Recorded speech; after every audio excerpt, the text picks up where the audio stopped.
Korupsi ibarat benalu yang terus menggeroti tubuh bangsa. Tapi, tahukah kamu, kasus-kasus berikut ini bukan sekedar besar, tapi menyentuh angka ratusan triliun rupiah. Inilah 10 kasus korupsi terbesar di Indonesia sepanjang sejarah. Kasus korupsi dengan kerugian negara terbesar dalam sejarah Indonesia, 300 triliun. Pelakunya Harvey Moise, suami dari artis Sandra Dewi, bersama mantan Direktur Utama PT Timah, Mostarija Palevi.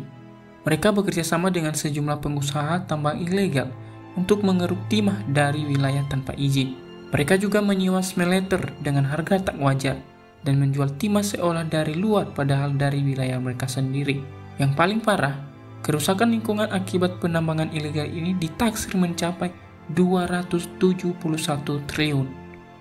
Dampaknya, alam rusak, rakyat menderita, tapi mereka justru kaya raya. Skandal minyak di Pertamina langsung menempati urutan kedua dengan potensi kerugian 193,7 triliun hanya dalam 1 tahun. Pelakunya adalah ex-dirut PT Pertamina Patraniaga, Rifa Sihaan, bersama seorang broker bernama MKAR. Mereka menggunakan perusahaan-perusahaan boneka untuk mengatur transaksi minyak secara fiktif. Modusnya, markup harga, manipulasi distribusi, dan penggelapan lewat kontrak siluman. Bayangkan, hanya dalam 1 tahun saja, negara bisa kehilangan hampir 200 triliun. Di tengah krisis moneter 1997, Bank Indonesia menggelontorkan dana talangan 137 triliun untuk menyelamatkan 48 bank. Tapi dana itu tak pernah kembali, justru digunakan pemilik bank untuk memperkaya diri. Hasil audit BPK menyatakan negara rugi 138 triliun. Sayangnya, hingga kini sebagian besar pelaku belum pernah diadili, bahkan penyidikan sempat dihentikan. Pengusaha sawit Surya Darmadi menyerobot 37.000 hektar kawasan hutan di Riau. Dengan bantuan mantan Bupati Indragiri Hulu, Raja Tamsi Rasman, ia membangun bisnis sawit raksasa di atas lahan ilegal. Total kerugian mencapai 78 triliun. Terdiri dari kerusakan lingkungan, pajak yang hilang, dan nilai ekonomi yang dicuri dari negara. PT Trans-Pacific Petrochemical Indotama dituduh menjual kondensat jenis minyak mentah tanpa melalui proses tender resmi. Kilangnya di Tuban digunakan untuk memproses minyak dengan skema curang dan hasilnya dijual demi keuntungan pribadi. Akibatnya, negara rugi 37,8 triliun. Uang pensiunan prajurit TNI ternyata juga jadi korban. Beni Tejoko Saputro, pelaku utama, menginvestasikan dana Asabri, saham-saham gorengan tidak bernilai. Total kerugian 22,7 triliun. Yang jadi korban, ribuan prajurit dan keluarga mereka yang seharusnya hidup tenang di masa tua. Kasus ini mirip dengan Asabri.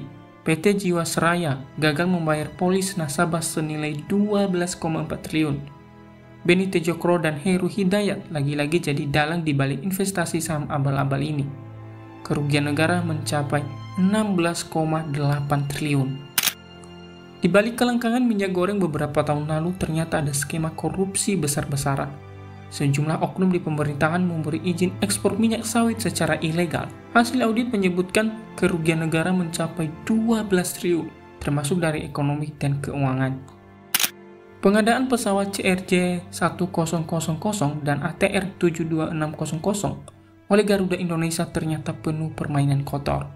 Emir Syah Sattar, mantan dirut Garuda, terlibat dalam suap dan penggelembungan harga. Negara dirugikan hingga 9,3 triliun. Proyek pembangunan BTS 4G oleh Kementerian Kominfo berubah jadi dalang korupsi. Johnny Gerard Plate, mantan Menteri Kominfo, ditetapkan sebagai tersangka utama. Kerugian negara mencapai 8 triliun. Dan ironisnya, proyek ini seharusnya untuk menjangkau desa-desa yang belum punya internet, malah jadi ladang korupsi. Dari tambang sampai internet desa, dari asuransi pensiunan sampai harga minyak goreng. Pertanyaannya, kapan ini benar-benar dihentikan? Kalau kamu peduli dengan negeri ini, jangan lupa like, share, dan subscribe supaya lebih banyak orang sadar bahwa korupsi harus kita lawan bersama.